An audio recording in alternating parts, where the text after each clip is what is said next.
This is On Base, your one-stop shop for solving your most pressing B2B go-to-market challenges. Each week, hosts Chris Moody and Paul Gibson talk to sales and marketing leaders to get you in-depth insights and creative strategies to set your revenue teams up for success.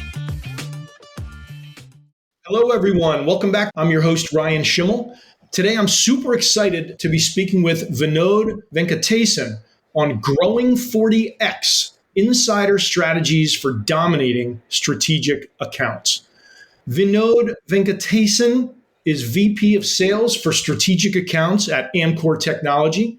He's one of the emerging leaders at Amkor and is results-oriented, technology-focused sales executive. He's a problem solver at heart, always questions the status quo, and is passionate about impactful leadership, all while driving change to continue to deliver growth for Amkor. Vinod, I'm excited to speak with you. Welcome to the show. Thank you very much, Ryan. Thank you for the opportunity. I'm excited to be here as well. It's great to have you. Vinod, before we jump in, can you help our listeners understand a little bit about Amkor and what your company even does? Let's start there. Yeah, absolutely. So Amkor, we're in the semiconductor manufacturing space. We're an integral part of the semiconductor supply chain. We are the world's largest OSAT, which stands for Outsourced Semiconductors Assembly and Test.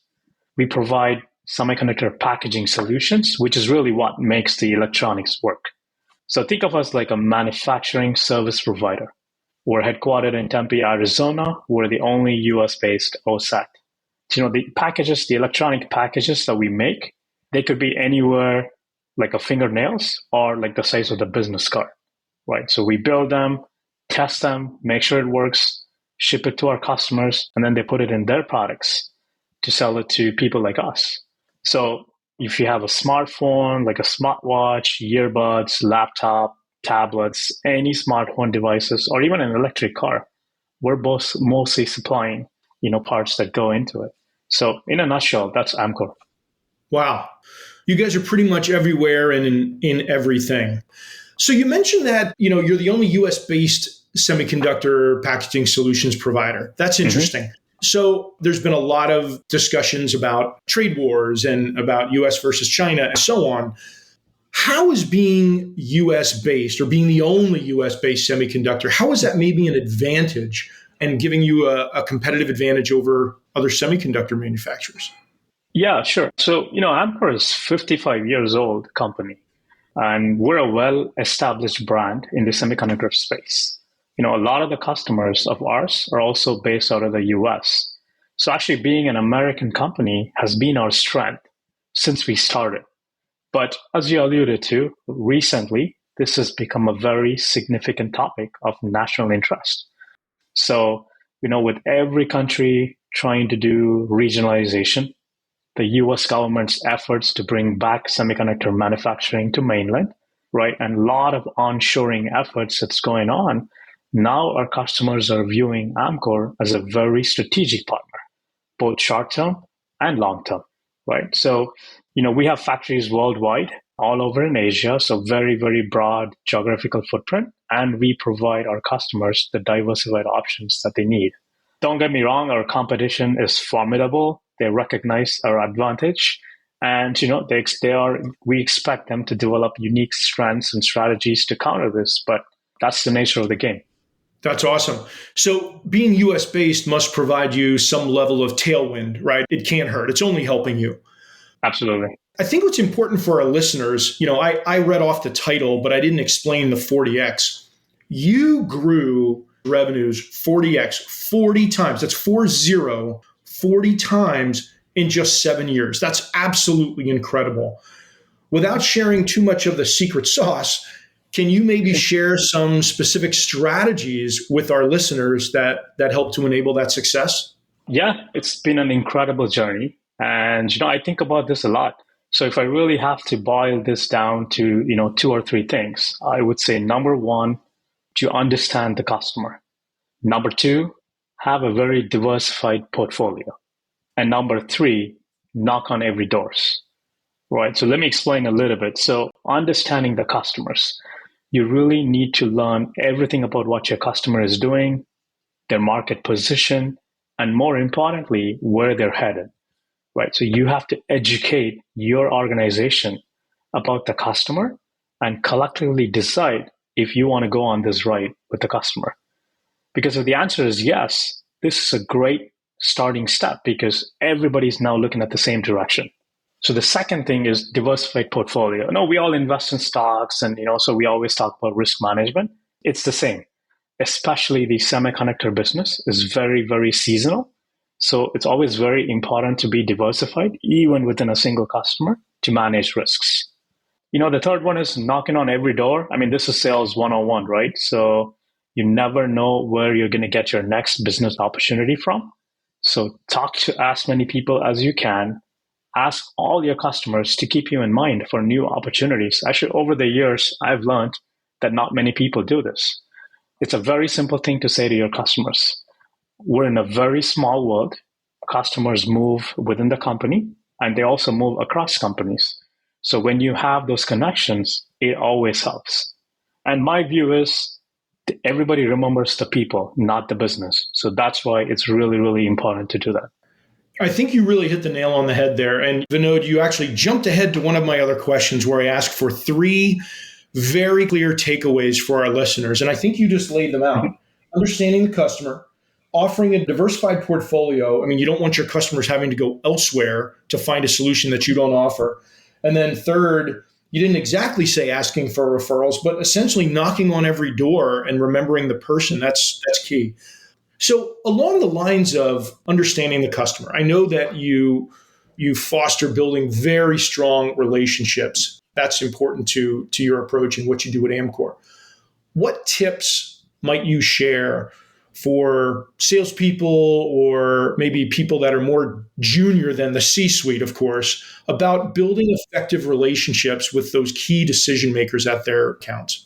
Yeah, I mean, the relationships are fundamental, right? So I think in life in general, very, very fundamental.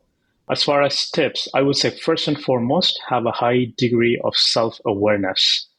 And you got to stay true to yourself because you need to know what your strengths are, what your weaknesses are, and who you are. The reason this is important is you're going to be interacting with a lot of people. There's going to be stuff that other people say. You should not be surprised and it should not throw you off your game, right? So when you have a high degree of self-awareness, that doesn't happen. The second most important thing for me for relationship is having a mutual respect. We're all basically, at the end of the day, we're doing business. So in my experience, you're almost never going to agree with somebody. Very, very unlikely. So it's very, very important that you have that underlying respect so you can generally, have very open conversations and, really read between the lines of, what your customer is saying and, so you can go act on those. And lastly, be a problem solver. We always have our goals. The customer always have their goals. They're generally far apart on the other side of the spectrum. So if you always stick to your goal and the customer always sticks to their goal, it's really hard for us to find a medium. So my view is be the problem solver. Don't take a side, but you have a problem to solve. They have a problem to solve. Let's put your heads together and see if you can come up with a solution. So that has normally helped, solve situations or even close deals that maybe at the beginning we thought was not even possible. The amazing thing about building relationship is there's really no playbook. So you have to really go with the flow and, you have to build on, some, everybody's own first principles and, founding principles. I love that. And I like the way you mentioned being a problem solver. I once had a more senior person explain to me that so many people he talks to encounter a problem as something that's in the middle between, say, you and me. And we're on opposite sides of the problem. And his approach was to kind of get on the side of the customer so that he and the customer were working together, attacking a problem at the same time, seeing it through the same lens. I think that's a good perspective. So along the lines of, understanding customers and problem solving, what steps might you recommend for a salesperson to better understand their customers? Like we talked a little bit about the what, but let's get into the how. How does a salesperson actually do that? Yeah. So, you need to understand what the customer wants. You need to understand their challenges. And, a lot of this goes back to relationships. If you really have good relationships, you can have the customer open up to you on what problems they're really trying to solve. rather than, you trying to sell what you have, right? So that's really key. And I think this is what is going to resonate them. They want to see you on their side. I think another important aspect is you have to realize you don't know what you don't have. So to me, this is where you have to go look at, work with cross-functional teams, look at market intelligence data, really understand, okay, are we really working with the customer at all levels? And if not, you got to start asking the how and the why questions. Okay, do we want to do this? If we want to do this, where do we start? Who should we talk to? How do we go after this? Do we have anybody in our network? Do we have a coach at the customer? So these are the questions you need to start asking. But I think you always have to be cognizant and aware of what you have, and more importantly, aware of what you don't have, which is really what you don't know. Yeah, that's perfect. So thank you for sharing all of that. That was wonderful. I know that our listeners are going to enjoy hearing this, but they're also going to know, what are you reading? What blogs, what books, how are you staying up to date on things? Could you share a few nuggets of what you like yourself? Yeah. So to be honest, I'm not really a book person. It's actually never been my thing. I don't know why, but what I do is I do listen to a lot of leadership podcasts. I watch a lot of TED Talks and stuff like that. And then I subscribe to a lot of the semiconductor packaging newsletters, specifically for my industry, because that's the way you stay on top. And, one thing that's, I think, generally ignored or not well recognized is I listen to all my customer earnings call. I read their 10Ks and I read their investor presentations. There is so much wealth of information that's available, not only about the customer, but also about their market and how do they view it, right? So those are really, really valuable information. And I think lastly, I'm very fortunate to have a really good network of friends in the tech space. So I meet with them. I take deliberate actions to go meet with them often. We exchange ideas. We talk about things. And then I learn a lot from them because, my network of friends are in very different roles in different companies. So I try to learn about adjacent industries and, try to see, how we can bring some of that to what we do in everyday today in our business.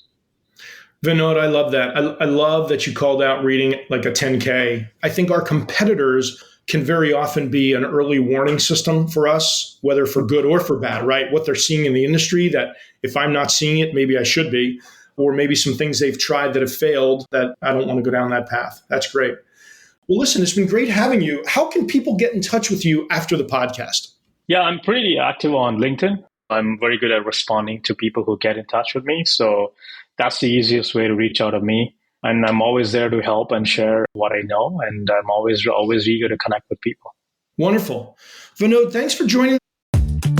Thanks for joining us for On Base. If you enjoyed this episode, please be sure to share, rate, review, and subscribe on Spotify, Apple, YouTube, or wherever you get your podcasts. This show is brought to you by Demandbase, the only account-based experience platform built for sales and marketing alignment.